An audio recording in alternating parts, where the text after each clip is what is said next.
Hi అండి, నమస్తే. Welcome to star and home. ఇవాళ మన వీడియోలో ఒక సరికొత్త రెసిపీతో అయితే మేము ముందుకు వచ్చా అండి. చాలా హెల్దీ అయిన రెసిపీ అండి. బ్రేక్ఫాస్ట్ గాను, లంచ్ గాను, డిన్నర్ గాను మీకు ఎలా అవైలబుల్గా అయితే అప్పుడైతే చేసుకొని అయితే తినొచ్చండి.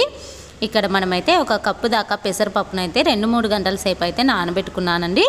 ఒకవేళ నైట్ టైం నానబెట్టుకున్నారనుకోండి, మార్నింగ్ అయితే చక్కగా అయితే నానిపోతాయండి.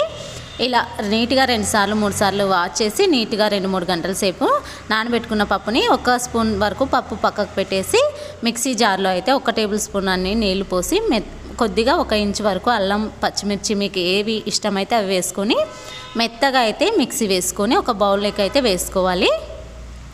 ఇలా బౌల్లో వేసుకున్న మిశ్రమాన్ని ఒక 2 టేబుల్ స్పూన్ల దాకా బియ్యం పిండి యాడ్ చేసుకోండి. క్రిస్పీనెస్ కోసం 1/2 టేబుల్ స్పూన్ జీలకర్ర, 1 కప్పు దాకా క్యారెట్ ముక్కలు, అలానే 1 కప్పు దాకా ఉల్లిపాయ ముక్కలు, అలానే 1/2 టేబుల్ స్పూన్ దాకా వంట సోడా, ఇంకా మీకు ఏవి అవైలబుల్గా ఉంటే ఆ కూరగాయలను అయితే వేసుకోండి. ఇక్కడ నేను బీన్స్ కూడా వేస్తున్నాను. రుచికి సరిపడా ఉప్పు వేసుకోండి.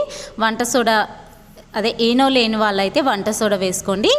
ఇక్కడ నేను 1/2 టేబుల్ స్పూన్ అంతా ఈనో వేస్తున్నానండి. ఒకవేళ మీ దగ్గర ఈనో లేకపోతే 1/2 టేబుల్ స్పూన్ అంతా వంట సోడా అయితే వేసుకోండి. పక్కకు తీసుకున్న పప్పునైతే మళ్ళీ నానబెట్టుకొని పక్కకు అయితే తీసుకున్నాం కదండి. 1 టేబుల్ స్పూన్ అంత పప్పుని ఆ పప్పును కూడా వేసుకొని మళ్ళీ 1 టేబుల్ స్పూన్ అన్ని నీళ్లు వేసుకొని మంచిగా అయితే వీడియోలో చూసిన విధంగా అంతా కలిసేటట్లుగా కలుపుకొని పక్కన ఉంచుకున్నాను. మర్చిపోయానండి. ఇక్కడ 1/2 టేబుల్ స్పూన్ అంతా పసుపు వేసుకోవాలి. స్టవ్ ఆన్ చేసి ప్యాన్ పెట్టేసుకొని ఇంకా ఈ మిశ్రమాన్ని అయితే మనం ఒక మంచి పరోటా లాగా అయితే వేసుకోవాలండి. చూడండి, ఇలా పల్చగా వేసుకోకూడదండి, మరీ అని అంత మందంగా కూడా వేసుకోకూడదు.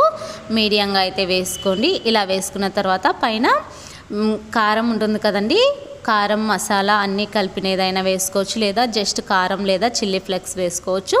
కొత్తిమీరను కూడా వేసుకొని ఇంకా ఇలా మూత పెట్టేసి ఒక 2-3 నిమిషాలు అయితే మంట సిమ్ టు మీడియంలో ఉంచుకుంటూ వేయించుకోవాలి. చూడండి, ఇలా చక్కగా కాలిన దానిపైన మళ్ళీ 1 టేబుల్ స్పూన్ నూనె లేదా నెయ్యి వేసుకోవాలి.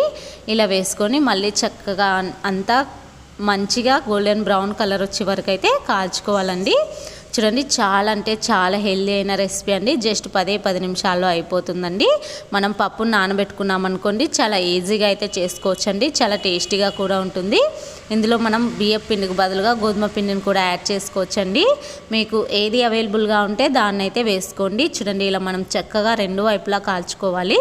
ఇప్పుడు సర్వింగ్ ప్లేట్లోకి అయితే తీసుకోవాలి. ఇలా మళ్ళీ నాకు ఇంకా బ్యాటరీ అయితే మిగిలిపోయిందండి. మళ్ళీ ఒక దాన్ని అయితే వేస్తున్నానండి.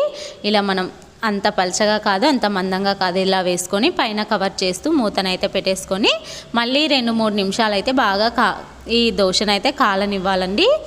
చూడండి, ఇలా రెండిట్లను కూడా మంచిగా ఫ్రై చేసుకొని ఇంకా ఒక ప్లేట్లోకి అయితే తీసుకొని మీకు నచ్చిన చట్నీతో అయినా సర్వ్ చేసుకోవచ్చు, లేదంటే డైరెక్ట్గా ఇలా అయినా తిన్నా కూడా చాలా చాలా రుచిగా ఉంటుందండి.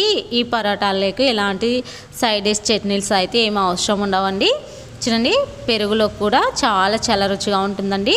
చాలా స్మూత్గా పైన క్రిస్పీగా చాలా హెల్దీ అయిన రెసిపీ అండి. తప్పకుండా మీరు కూడా ట్రై చేసి మీకు ఎలా కుదిరిందో కూడా కామెంట్ సెక్షన్లో తెలియచేయండి.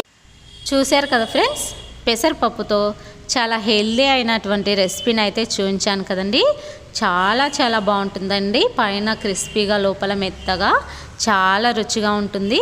తప్పకుండా మీరు కూడా మీ ఇంట్లో వాళ్ళకైతే ఇలా ట్రై చేసి అయితే పెట్టండి. జస్ట్ 10 నిమిషాల్లో అయితే అయిపోతుందండి. పప్పు నానబెట్టుకున్నాం అనుకోండి.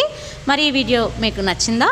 వీడియో నచ్చినట్లయితే లైక్ చేయండి, షేర్ చేయండి, మన ఛానల్ని సబ్స్క్రైబ్ చేసి please like. Thanks for watching.